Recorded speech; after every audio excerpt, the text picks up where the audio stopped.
Fala Físio, tudo bem com você? Seja bem-vindo a mais um vídeo aqui no canal. Se você tem gostado do conteúdo, se você acha que isso é válido, se faz sentido para você, eu já vou te pedir desde já, por favor, esse conteúdo sem custo, totalmente gratuito, pode ser patrocinado por você, é só você curtir o conteúdo, compartilhar com outras pessoas, se inscrever aqui no canal, ativar as notificações para que você possa receber o aviso dos novos vídeos. Toda terça às 11 horas tem o Fala Físio e às sextas-feiras às 11 horas também tem as Pílulas do Conhecimento.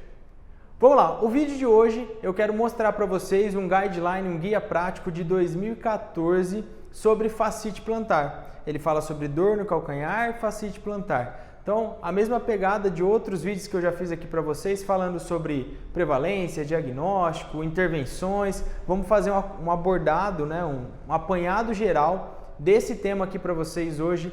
Vamos lá para o nosso flip chart, então, falar de fascite plantar. Esse é o guideline de 2014, é o mais recente ainda, não saiu um mais atual que esse, então nós vamos discutir ele inteiro aqui para vocês. Se a gente for falar de prevalência, o quanto é recorrente essa dor, essa fascite plantar, nós temos um número aqui de 2 milhões de pessoas por ano. Isso são números dos Estados Unidos. Então lá 2 milhões de pessoas sofrem com a fascite plantar, com pelo menos um episódio durante o ano.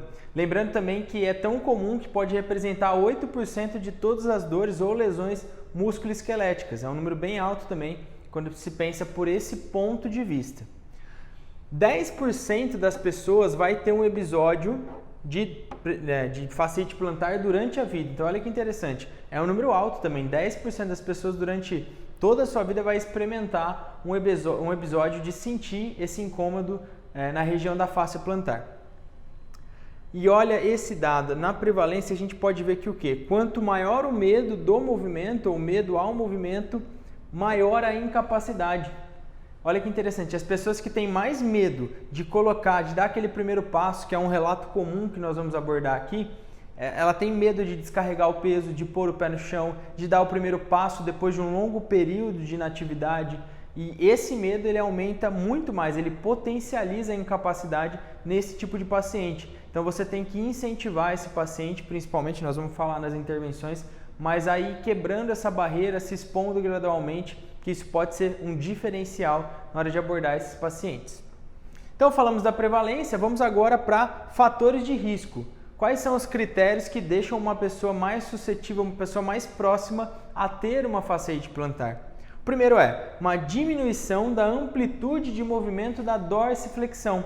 É isso mesmo, se você tem esse déficit de mobilidade no seu tornozelo, principalmente para o movimento de dorsiflexão, isso está associado a um possível fator de risco para desenvolver a fascite plantar.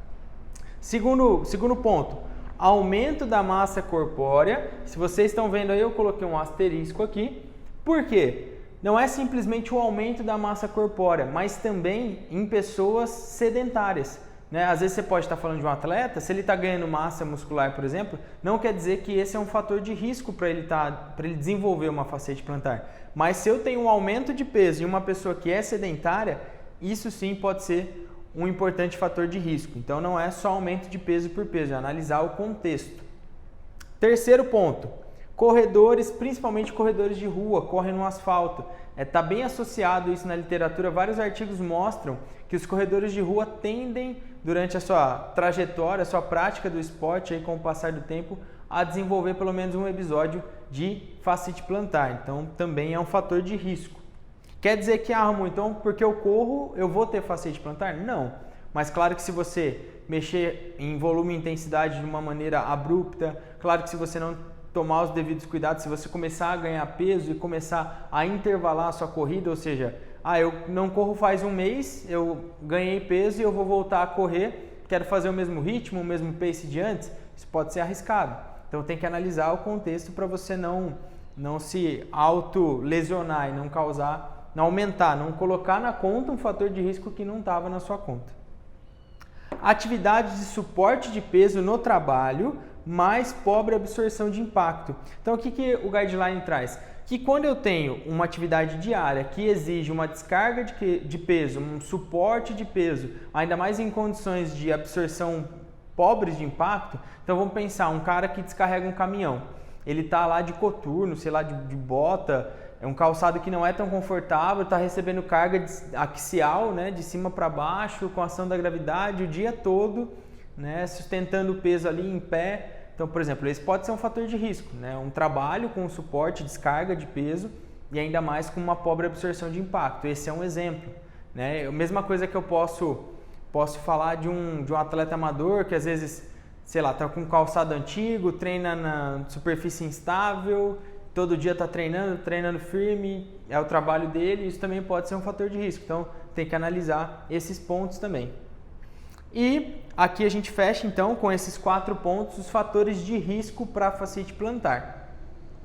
Agora, nós vamos falar sobre diagnóstico, né? O diagnóstico ele tem alguns pontos bem relevantes aqui que fazem total sentido com o que a gente já viu na prevalência, inclusive nos fatores de risco. Vamos lá. Dor na região plantar medial. Coloquei um asterisco aqui porque essa dor na região plantar medial, geralmente na região medial do calcanhar, né, aquele ponto clássico, né? Quem já atendeu o paciente com fasciite sabe que esse ponto é um dos pontos críticos, né? Então, o paciente, quando ele tem dor na região medial plantar, é um sinal ali de alerta do diagnóstico bem direcionado. Claro que não é a única coisa, mas já se acende a luz ali para você começar a chegar a esse diagnóstico.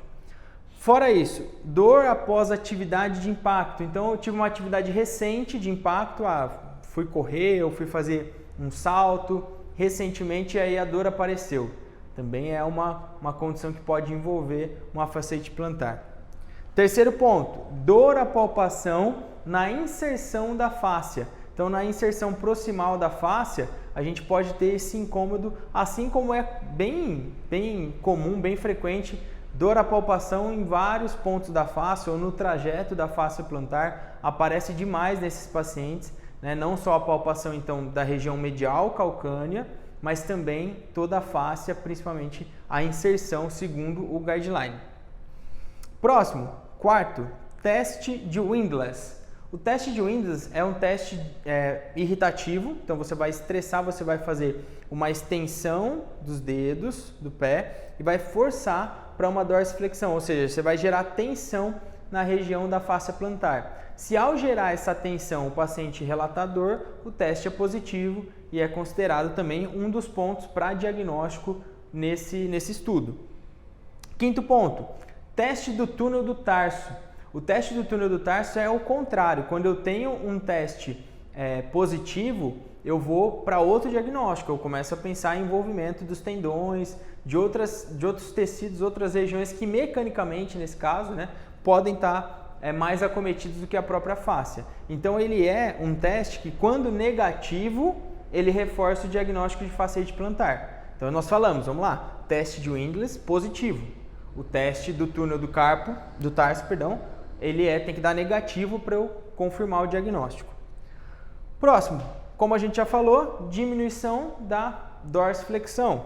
E aqui, o próximo, nós temos um questionário que é o Foot Posture Index Score, que também pode ser levado em consideração quando tiver uma pontuação que eles consideram anormal como um fator para diagnóstico.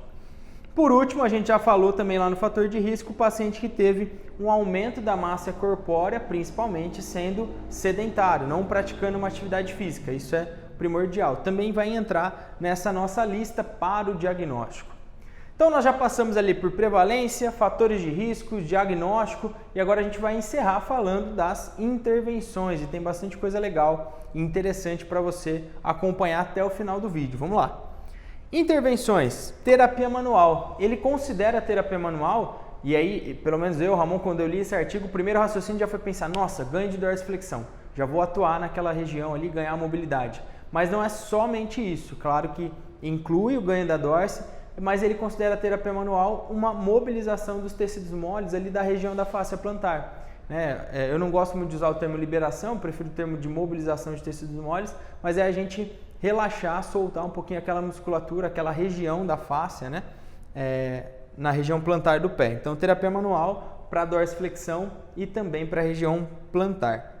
Alongamento, ele aconselha também o alongamento nesses casos, é uma coisa bem comum da gente ver indicações de alongamento, aquela garrafinha de água congelada, Isso é bem comum para casa, né? É típico, mas o guideline comenta assim que o alongamento pode, inclusive o alongamento, né, de panturrilha, os gastrocnêmios e sóleo, ele mostrou que de 3 a 4 semanas já tem um alívio considerável quando se inclui alongamento no protocolo, no plano de intervenção. Taping antipronador, olha que interessante isso. Quando eu tenho um paciente que tem a fasciite e ele tem uma tendência, né, uma pisada pronada, quando eu coloco o tape antipronador, ia fazer o quê? Eu posso pegar a palmilha do tênis desse paciente e colocar um calço do lado medial. Isso vai evitar que ele prone. Porque pensa, eu tenho o lado lateral, como se eu tivesse o meu pé direito de frente para vocês, né? A porção lateral e a medial. Eu colo um degrauzinho aqui, um esparadrapo dobrado, e eu vou aumentar esse lado. Então, vai frear ele. A hora que ele for para a pronação, ele vai ter uma barreira. Se isso mudar o sintoma, é um belíssimo sinal de que você pode usar uma palmilha, principalmente uma palmilha sob medida específica, feita para aquela pisada, para melhorar o apoio do arco medial, que é o que o guideline fala também. Então o cara colocou o tape antipronador, aliviou, melhorou o sintoma. Se tiver a possibilidade, uma palmilha para sustentação do arco medial também pode fazer parte dessa intervenção. E por último, ele fala também sobre a tala noturna, porque é muito comum esses pacientes relatarem que os primeiros passos no dia, quando eles acordam, vão sair da cama, são os piores. É como se estivesse espetando, enfiando alguma coisa no pé, pisando em prego. Então ele fala que para pessoas que têm uma dor muito forte, muito incapacitante, talvez o uso de uma tala noturna ali, relaxando um pouquinho a fáscia plantar, pode aliviar na hora da pessoa dar os primeiros passos. Então, é algo que ele cita. Eu, particularmente, na minha realidade clínica, não uso, não tenho acesso a esse tipo de material e nunca precisei para um paciente que a dor fosse tão insuportável a ponto dele não ir dando os primeiros passos e melhorando e a coisa melhorar.